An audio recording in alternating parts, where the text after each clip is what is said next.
Namaste, welcome to Bodha.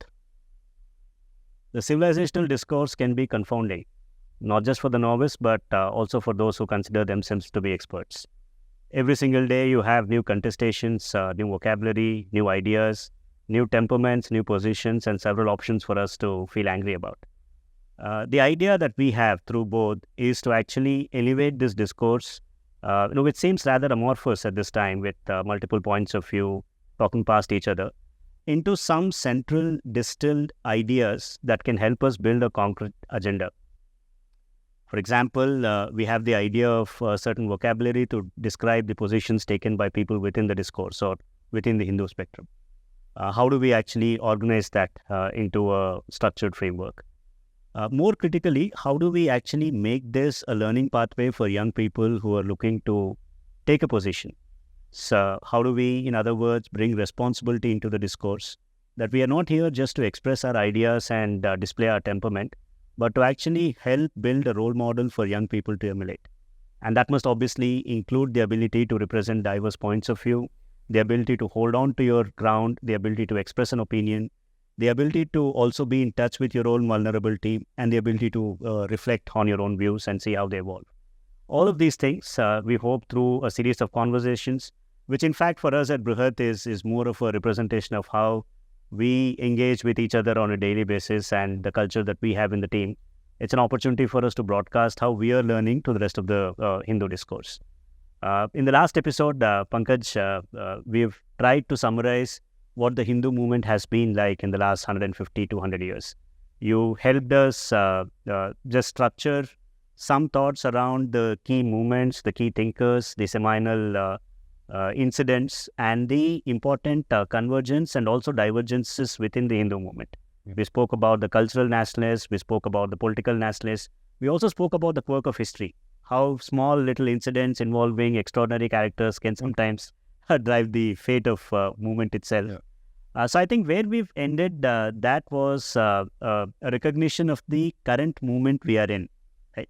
That we have these multiple positions and there is a churn, and that's how it's expected to be. I don't think it is either moral nor intellectually stimulating if you just had one point of view. In many ways, it won't be Hindu at all. Yeah. Right? But there is also a responsibility to bring it all together. Right? So we've arrived at the spectrum of views within the Hindu movement, if you will. Take us forward. Help us understand what animates these views. How do we build our understanding of their positions and their values? And then how can we bring some consensus into this agenda? The best thing, as I also expressed in the last episode where we begin, is that we are at a wonderful moment of history inside our movement, inside the what we would like to call as Hindu Renaissance, or the reawakening of the Hindu Sanatan consciousness in Bharatvarsha, is that we are having this debate within ourselves. Yeah, that's a great movement. Yeah, that's actually a signifier of that we have already traversed one stage of the movement. We are into another stage. Yeah, we are no longer just debating with the other. Yeah, we are no longer just debating with the outsiders. Yeah, we have now this furious debate raging within ourselves. I think you allude to this quite often, just to also paint the evolution. Right? Yeah. You always tell us when we talk about this that 15 years ago, even the most hardcore Hindu person would not have been able to speak against secularism, for example. Right? Yes. You still had to position yourself under the axiom of secularism, right? And that is now gone. And this is a tremendous achievement for the Hindu intellectual cadre, right? Yeah. So I think that's underappreciated. It's very important that we discuss this. Yeah, absolutely. And we have to keep doing it because you also need to know while you are in a fight, in a civilization, cultural fight, you need to know the ground that you have already covered. You need to be very good in assessing what ground you need to cover. That is okay. But first of all, you start by telling yourself and telling your own people that what ground you have covered. Like we also talked about, we had to position everything under the secular umbrella when we started just 20-25 years ago. And we had to blame our opposition, those who opposed us, as pseudo-secularists or something. That there is not something fundamentally wrong with secularism. There is an ideal secularism and there is a false secularism. There is a false secularism. From there, we have come to a point that we are debating within the Hindu tradition that to do exactly as the scriptures say, or can we do something new? So that is a great ground which has... It's a great leap. Yeah. It's a great leap. Yeah. We used to debate with the leftists, and there was a time when that was the norm. Actually, people with anyone who is in the movement on social media from the Hindu side, they would remember how we started. When all of this started, the greatest hope of a Hindu handle on Twitter was to go and to comment on some leftist celebrity. And that's where get the traction. From there, if you now see, and I can take names like Barkha and even the newbies like Manu Pillai and Anil Kanisetti, nobody is on their profiles. Now they are the ones who try to comment on our tweets. In order the tables have turned. Yeah. You're setting the agenda in some ways. Yes. And, they're having to respond to that. They're having to respond. So at least in social media, we have the people now. Yeah. So that's a great ground covered. Yeah. So first of all, and theoretically also, it's very important. Yeah. If you see the histories of various movements all across the world. Yeah. If you see French Revolution, what went into it. If you see other great movements in societies, American Revolution, all. The second stage is when you stop the debate between you and the other and the outsider stops becoming the most primary debate. And the most primary debate is within the community. Yeah. So that's a great leap forward. Yeah. But here is a fork. Yeah. It's not like we have won already. Of course. We are on our path. Yeah. Of course, we have taken some steps and they are good steps. We have made good progress within 2 decades. Yeah. But here is a fork. Yeah. Because just because you are debating within ourselves doesn't mean that you will arrive at a great conclusion that the best outcome is already preordained. Outcome is already there, or it will come like they believe in free market, that the best product will win if you just leave them free. Apparently. Yeah. So this is apparently even in our movement. In the world of ideas. Yeah, absolutely. In the world of ideas also, the best idea may not win until you work for it actually. Yeah. So from here, we can go into a bout of bickering. Actually destroying each other, various sides that are inside our movement, or we have a healthy debate in the sense that in that also there will be victory of one or the other point of view with accommodation of the best of other points of view, which is generally the best case scenario in the movements which have been able to convert into civilizational victories all over the world. Securing that would be leadership. That would, exactly. That is actually the job of leadership. And that tells you that even in cultural arena, you have now leaders who can actually do that synthesis. That choose which idea, which set of ideas is the best, but also how can it integrate what is better in other ideas also, bring it under one umbrella, and that's how you go forward. So we are here at this fork, and for first time, we are also debating, and that's I think that's our job here at Brihat also, to completely put it into context that what is happening in this world of ideas. For the first time, we are feeling that these terms right and left are not sufficient for us. And they are for a good reason. Now, that debate is not over. Of course, a lot of people from our side very confidently say that they are rightists. Because there was, they say that they do it because the left calls them rightists and they are not afraid of that label and they are proudly carrying it. Also, that is the reason that they don't want to sound, defensive and all. But they are also feeling that these labels are not very correct on them. This banner is not very good for Bharatiya civilization. It doesn't seem to really encompass the values or the ideals of what you would call a Hindu movement in any case. Yes, it doesn't. And just to take a little example, in Multiple Identities of the Middle East, one of the most wonderful works that I read in political philosophy, and it is not something which is taught in universities, and often the best books to read in a subject are not what is taught in textbooks or in curriculum. That's a sorry state, we should change it, but that's how it is right now. Bernard Lewis wrote a wonderful book, Multiple Identities of the Middle East. In fact, I have been able to find the best sort of definitions with examples, with beautiful illustrations of what it actually is in that book. And in that book, he says that he takes the case of Lebanon. And he says that they started labeling Maronite Christians as rightists of Lebanon. Just because they had a 2-3% majority over the Muslim side. And they started labeling Muslims as leftist. And he said he quips very intelligently, as if they had anything to do with on whose side people sat in Paris Commune almost 200 years ago. So, and he makes you realize that all of these categories, right and left, are irrelevant, let alone some ancient civilization like Bharatvarsh or China. Or a new nation like Lebanon. It is absurd even in a new nation like Lebanon, which is much closer to them in religion, in politics, in culture, everything. When it becomes irrelevant, just a few, in that civilizationally speaking, a stone throws away from Europe. Then some culture, some civilization like Bharatvarsh, it does not make any sense. Could have also been an anxiety to establish the constitutional polity and show that it works. So there is that mimicking. To actually borrow terms and import them lock, stock, and barrel, and somehow act to validate yourself under those axioms. That is. So I'm just saying that there's a cultural dimension to this as well. There is a cultural dimension. It actually comes first from cultural dimension because they are not institutionally forcing us to think in these terms.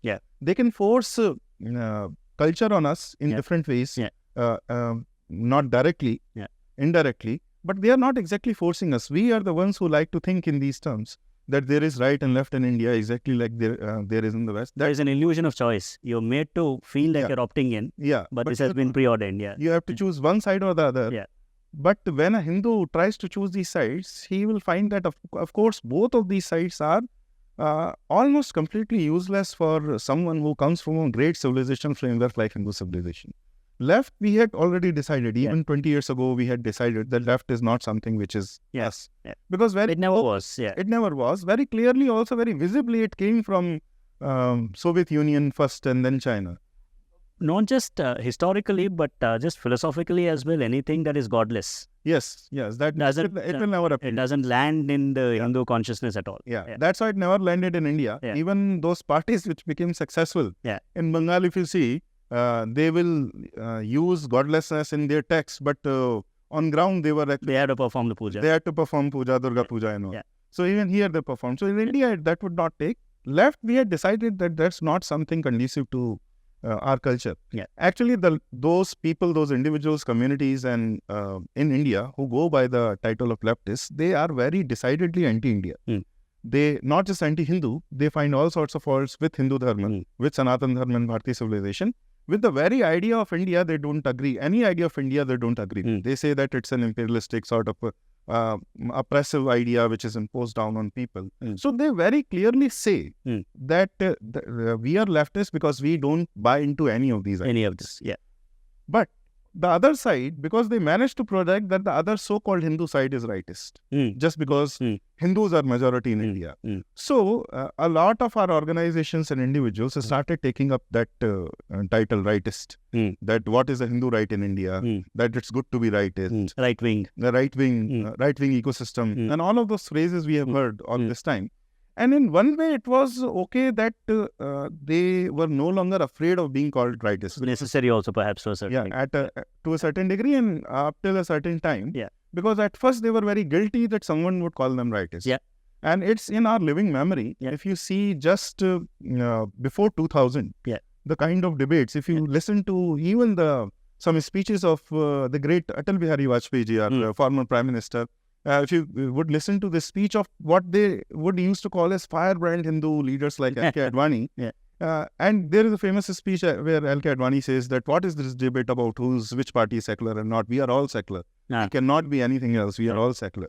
So they were afraid of that title. So it was certainly a step forward when they no longer were afraid of accepting those titles. Not very recently, but I think 6 or 7 years ago, that book Indian Conservatives came, in which for the first time Jerry Rao, he tries to chart out the history of Indian conservatives, as he says, and he charts out the entire history. And that's where I read that book. I remember the moment I read that book. It's a good summary of what happened on those, that political Hindus, what you would now call as that side.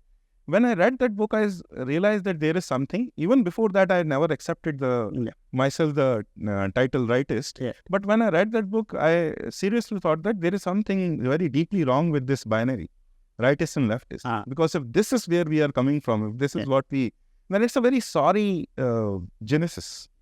Because if you see yourself in line, which starts just 150 years ago, in under the aegis of people who are very firmly collaborating with the empire, Raj in some ways, or with some Western corporate or company, then that's not a genesis. An inspiring start anyways. It's not an inspiring start anyways.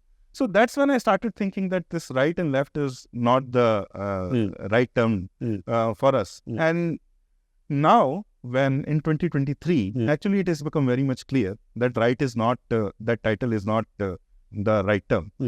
Actually, we have now been able to fall upon a few terms which are very different and which show the diversity within our system. Which are, some of these titles are political Hindus. Then you have... And each of that is a perch. It's not just a title, but it represents a thought mode, certain kind of worldview, or at least a hierarchy of priorities within the Hindu. Because now we have come to a position where we are thinking of how to plan about future.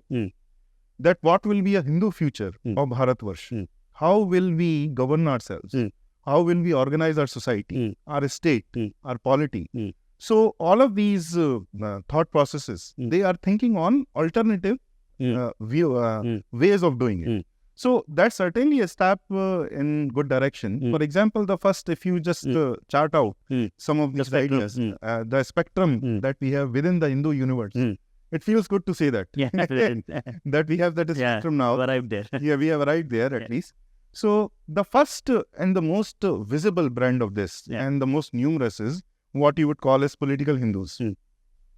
The branch which banded together under the Hindu umbrella. Or nationalistic. Nationalistic Hindu nationalism. Hindu nationalistic perch umbrella. Banded together without any minor differentiation between different groups. They said that we are Hindus and we want to have our own say in the world because the problem was that Hindus have no voice.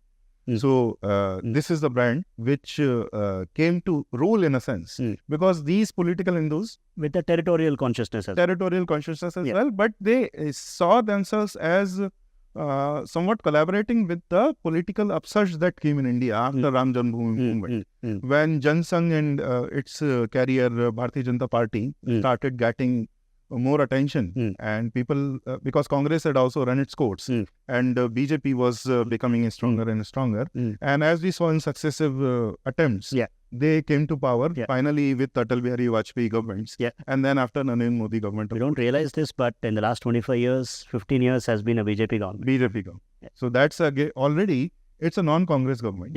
At least you may agree or not that whether BJP is fulfilling its Hindu promises or not, that's a different debate.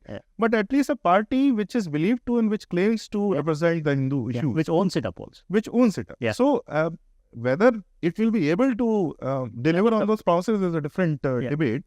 But actually the great step forward is that in your politics is a party which thinks that fronting Hindu issues in politics can now get you votes, which means that already your society has changed to a point where Hindu issues and Hindu problems, Hindu demands do actually get people elected to the parliament, to power. So that's a step forward. So this political Hindu side, they saw themselves as broadly, not completely owned by the party as some people claim, paid by the party or party's branch. It's not like that.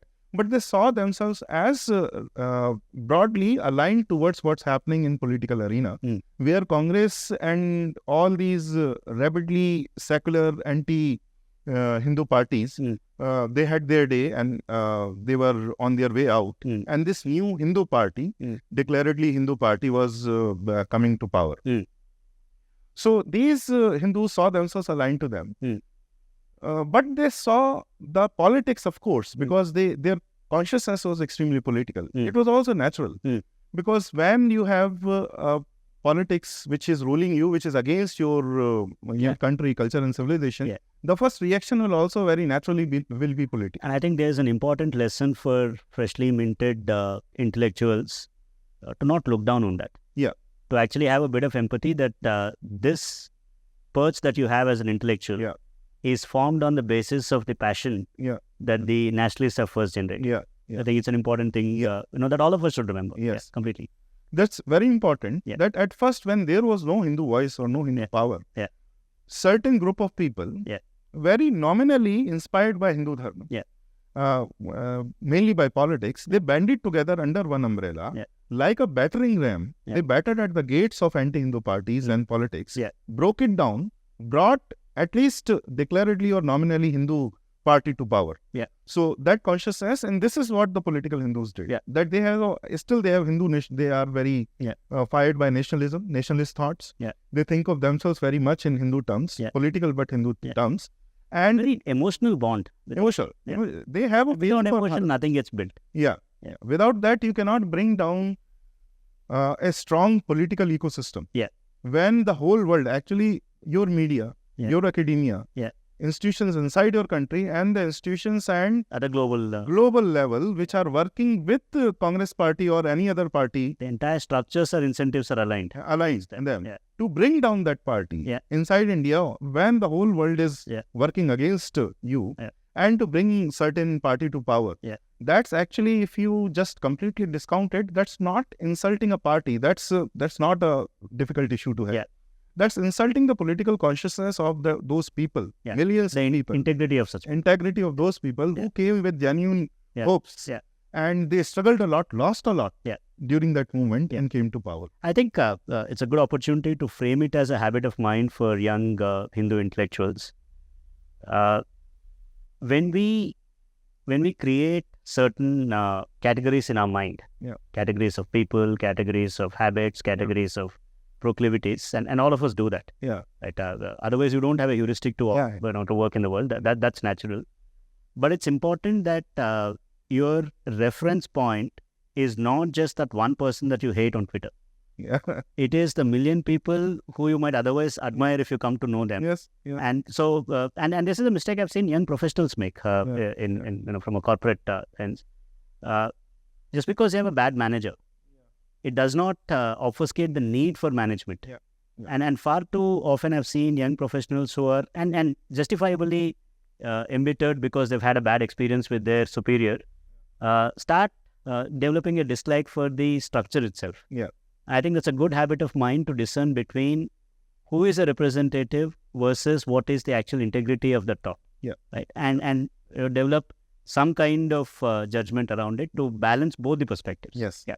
In a way, that's actually rising above your individual experience. It is. To actually take in what is the common general experience. Because what you said, if reflect that in family and life, just because you had a bad father who did not take good enough care for you, doesn't mean that the very act of begetting children, loving them, bringing them, making them, or the institution of family itself. Institution family itself is bad. Just because you have a bad marriage, doesn't mean that the institution of marriage is bad. Is defunct. Is defunct. Just because the tradition around you, it got rotten over the period of time and didn't treat you nicely as an individual, doesn't mean that tradition is bad. So all of this we have to, even in this political arena, even when thinking about ideas, of course, that's a very good point that we have to always keep that in mind. That, of course, there are bad examples, but that doesn't mean that the whole experience and the whole movement was phony or not original. So that is the mistake which we do, because our personal, after all, we are individual human beings whose individual experiences actually impact them a lot, all of us a lot. Absolutely. But the real humility in taking the benefit of tradition is to actually get on a perch which is not your own. Tradition, what does tradition provide you? It provides you a perch which is not your individual, your own. Slightly higher than Slightly higher it includes your individual, but also aggregates it for collective. It is a higher, it is a more broader, more holistic approach. So once you start seeing things from that perspective, you actually can rise above your individual experiences, good and bad also. So coming back to the political Hindu experience, this came from the political consciousness that was generated through a very cultural and dharmic movement, which was the Ram Janmabhoomi movement.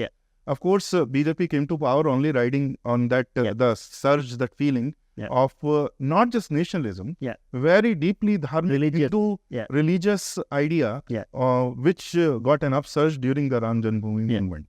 And on the other hand, as we also discussed, Voice of India, on the other hand, was creating the intellectual backbone of the movement. They also created the 2000 temples list, which were desecrated during medieval ages, which VHP, Vishwa Hindu Parishad, also used in their campaign. Yeah. So it generated from a very religious Chittabhumi. Yeah. It translated to political dividend for a certain party. Yeah. And some institutions at that time ad hoc, but actually they got established later on. They got established, and in political arena, you started having a party. Few representatives of that kind of thought in certain institutions, educational, media, and some places else. So this is the first great chunk that we talk about. So that's the. Would it be right to say that is still the biggest? It is still the chunk biggest. of what composes. It is still the biggest.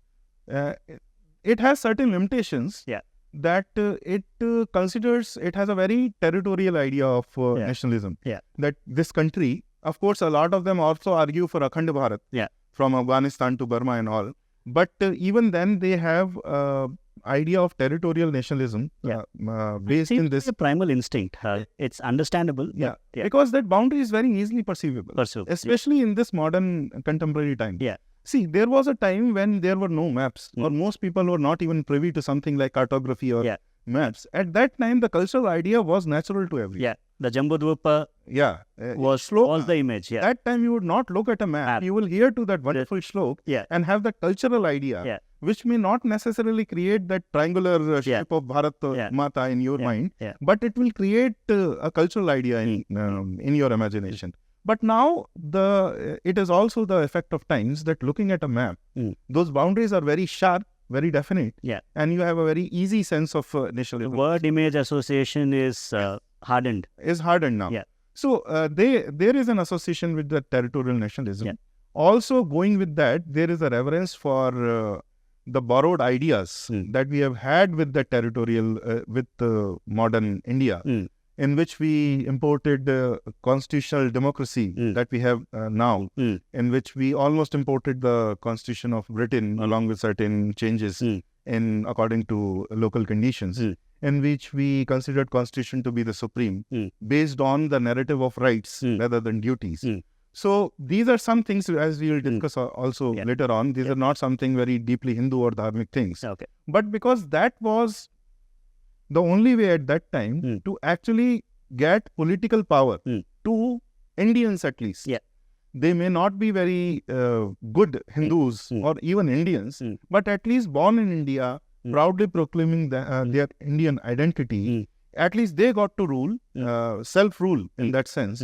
So they got that idea, they got that country, and in 90s, you got an avowedly Hindu party to represent that aspiration. To represent that nation. So that idea of nation state is very powerful in their minds. So they also almost worship the constitution, which is not a Hindu thing to do. Worship a book like that in that form. But that is one of the... That is... So that's as far as the political nationalists are concerned.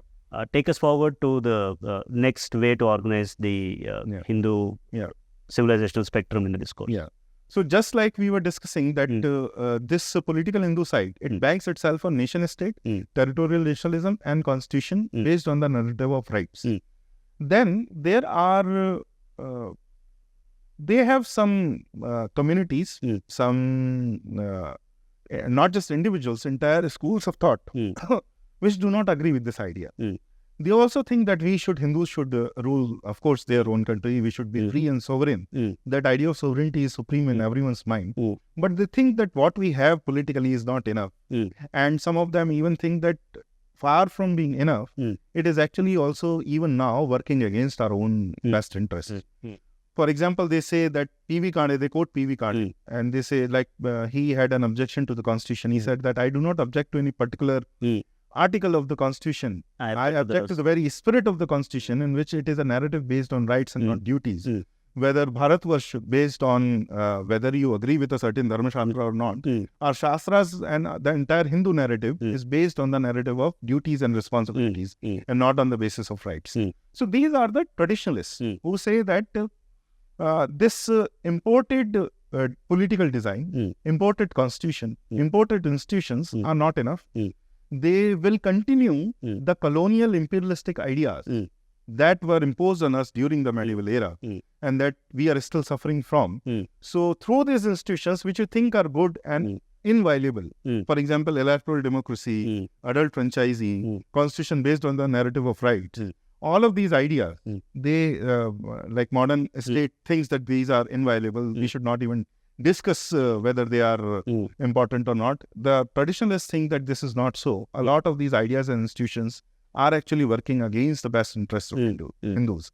And until you bring back modes of governance which are your own, institutions of administration which are your own, ideas which are your own, this will we will never be able to rule ourselves conclusively. Is there a sense of despondency and some amount of romantic idealism in this, or yes. What is the value that's governing this, and what are the pros and cons? Yes. Yeah. So when you ask this question, we actually have to differentiate between this traditionalist side too. Okay. For example, there are traditionalists, but there are several branches. I would like to call them one as cultural traditionalists. These traditionalists are people who are actually carrying Hindu heritage.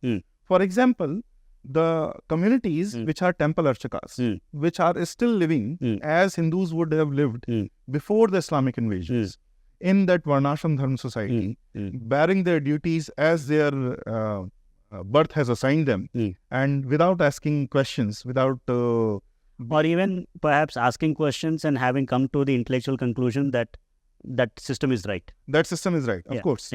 But to an outsider, it may look that like it is an unreasoned position. Acceptance. But even if that is so, in the case of certain individuals, they are the ones who are actually bearing tradition. By bearing, in a living way. In a living way. They are living the tradition, and that's why nourishing and carrying forward the heritage, Hindu heritage. For example, they are preserving the temples, the temple ecosystems, the rituals and customs that go on.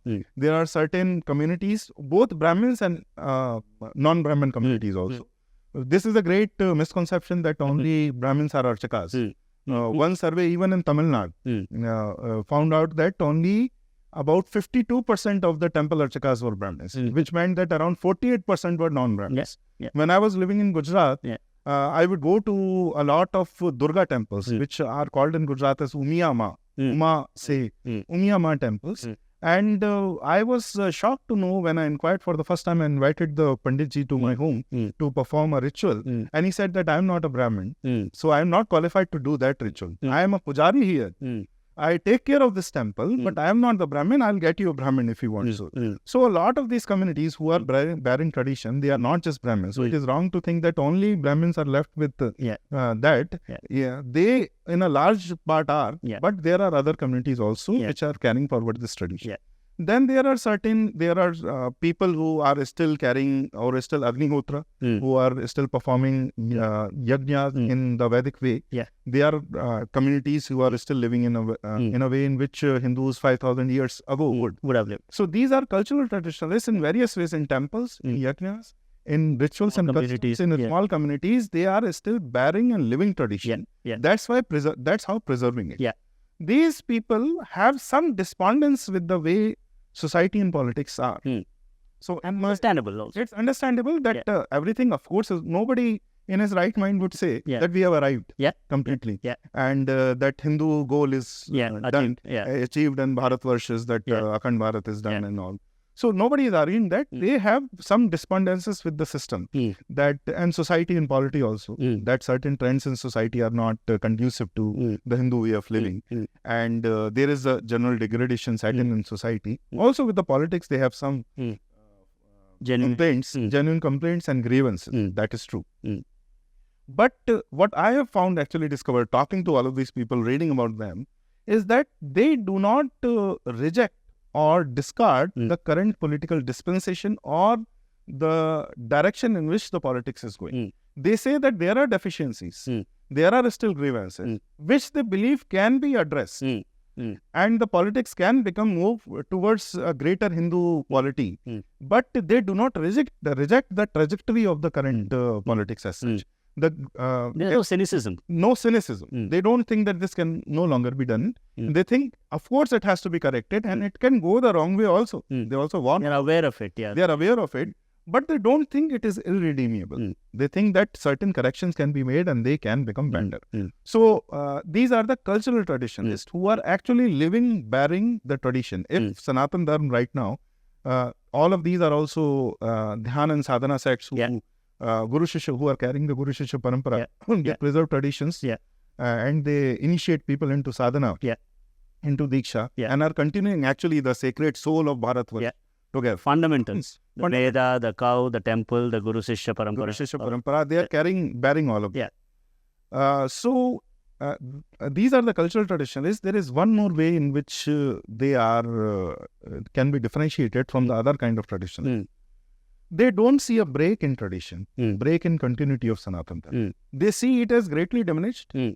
They see it at a peril now, but they don't see that tradition as having broken down. They see and they claim that they continued the tradition even during Islamic times, even during British times, even through the industrial revolution and modernization of India and its society. Post-independent era. And they see it even now. They say that it is continuing. And they see that and they give proof that not a single tradition in Bharatvarsha has gone completely extinct, major tradition. For example, even those people who tend to the Vedic Agnis, they are still doing it, although they are greatly diminished. Somebody calculated, I think, 140 or so Vedic Yajna that Agni are still tended to. But they say even that it's still continuing. The temple tradition is continuing. A lot of Guru Shishya Parampara, all of the Sampradayas are continuing. All the Kalas are also still there. It's still there. Maybe not in the same level of Of course, there is great diminution in their stature, but they continue. So they maintain and claim continuity and they give proof for it. Now, there is another side of traditionalists, which you are more likely to find on internet and social media. Because, of course, these cultural traditionalists who are living these traditional lives, they won't be very savvy in tech savvy, and they won't be too much on internet. They have a lifestyle and there's a dinacharya for them already. For them. So it's not very conducive to their dinacharya to be here all the time. But on internet, you will find people who go by the name of traditionalists, who are basically people who are coming back to tradition, having seen the degeneration of a modern lifestyle, the sort of depression, personal devastation, personal pain. That community breakage. This is the generation, it is very young. Most of them are very young. And they have seen the devastation that a modern lifestyle can bring, not just at a social level, but also at an individual level. So they see all the bad effects of tradition breaking down, modern life barging in, destroying a lot of individual life through the modern worldviews that are imposed on us through market and through state and through all of these imperial cultures. Even by the state. In many ways. So they identify big problems. They do not belong to families which are actually bearing tradition, most of them. But they see the bad impact of the breakdown of tradition. And they are a very strange position to have a view of the ideal and to not be able to access it or partake in it. Right? And in many ways, it's representative of our situation. Yes, our generations also. That their pain is genuine. So let me just register it. They see the breakdown of tradition and the bad impact it has, not just on society, on individuals. And they are very genuine in recording that and in showing that. So, first of all, they are dejected at the breakdown of tradition. They feel the pain. That pain converts into a sort of anger, anger and frustration. And they claim that the only way is that we have to go back to the scriptures, go back to some ideal state in the past, and it's a reset. It's a reset. So you have to somehow discard the last 400 years at least disappear, so that you reach a stage which is a perfect state in which they call it, if you bring it down to one thing, they call the Varnashram Dharma society. We have to go back to Varnashram Dharma society. Just exactly how, they are not very clear. They say that we have to go back to that word to word, as the scriptures say. And that's only we will be reading. So, and another great difference that they have from cultural traditionalists, those who are bearing tradition, is that these folks, if we can term them as neo-traditionalists, because they are coming back, in that way they are reacting to the modern condition. Yeah. So reactionary word is not always bad. Yeah. We have made it a bad word. It is not. It is. But it is not. It is a valid position to take. Yes. Yeah. That if you see a trend in society which is very extremely bad, and if you are reacting towards it, that's not even political Hindus at one time they were reactionaries. All the freedom movements are reactionary. All are reactionaries. They were reacting to the Congress secular paradigm. So this group, one very critical belief that they have, which differentiates them from cultural traditionalists, is that they see a break in continuity and tradition. They also claim that with the breakdown of Varnashram Dharma society, Hindu Dharma is no more. They say that except some sadhus in sampradayas and mathas who are trying to keep them alive, the Hindu society is gone. We are Hindus in name only, all of us. And it's irredeemable. The society is... it is gone. They are chronicling the devastation and the dissolution of a great civilization. Yes, they are actually the bards who are telling the story of death of Hindu Dharma and Hindu civilization. They say also very clearly, Hindu Dharma is no more. That Hindu society is dead, Hindu Dharma is no more. We can only hope that in future a Varnashram Dharma society emerges. But now we can no longer claim we are no longer Hindus. Because that they equate Hindu Dharma and Sanatan Dharma 100% with Varnashram Dharma. And because that is a certain fact, that Varnashram Dharma larger society is gone. For good or for bad, that's a different debate. But that's gone, that everyone will agree upon. And because they 100% equate Hindu society with Varnashram Dharma society, they also claim that Hindu Dharma is no more. So this is their position. We can agree or disagree with that, but that's how they differentiate themselves with other traditions. So we've covered the political traditionalists or political nationalists, the cultural traditionalists, the cultural nationalists, and the neo-traditionalists, as you call them. Right? Give us one more of this quadrant before we wrap up this episode. Yeah. So political Hindus also are not just one color. We started out by charting political Hindus and their territory. They also have a few branches. For example, the most prominent branch, they are very given to liberalization and globalization. They have bought into that idea of sort of Francis Fukuyama idea of the world without borders, in which everyone is happily trading and prospering and GDP is increasing. They believe in the idea of unlimited progress and development, financial progress all the time, unlimited financial progress. This is the cult that they subscribe in.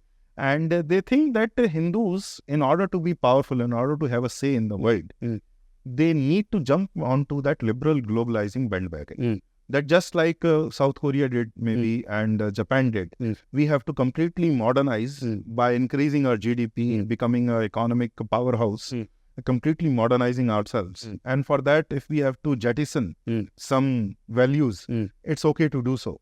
Because the primary goal for them is Artha. So in a way, if we can talk about it, they are Arthasarvopari Hindus. So they upend the traditional Purusharth paradigm, where Dharma comes first, then Artha, Kam, and then Moksha. Because Artha and Kam have to be, according to traditional point of view, they also have to be governed by, always overseen by Dharma. But they say, if there is a clash between a dharmic value and an arthic value, and their hierarchy is very clear. Their priority is very clear. They say the economic value has to take precedence. That is the only goal. Economy is sarvopari. There's also another habit of mind that I find a bit troubling, but also not smart in this. Right? Just the way we spoke about some of the nationalists deriding an entire system on the basis of a bad example.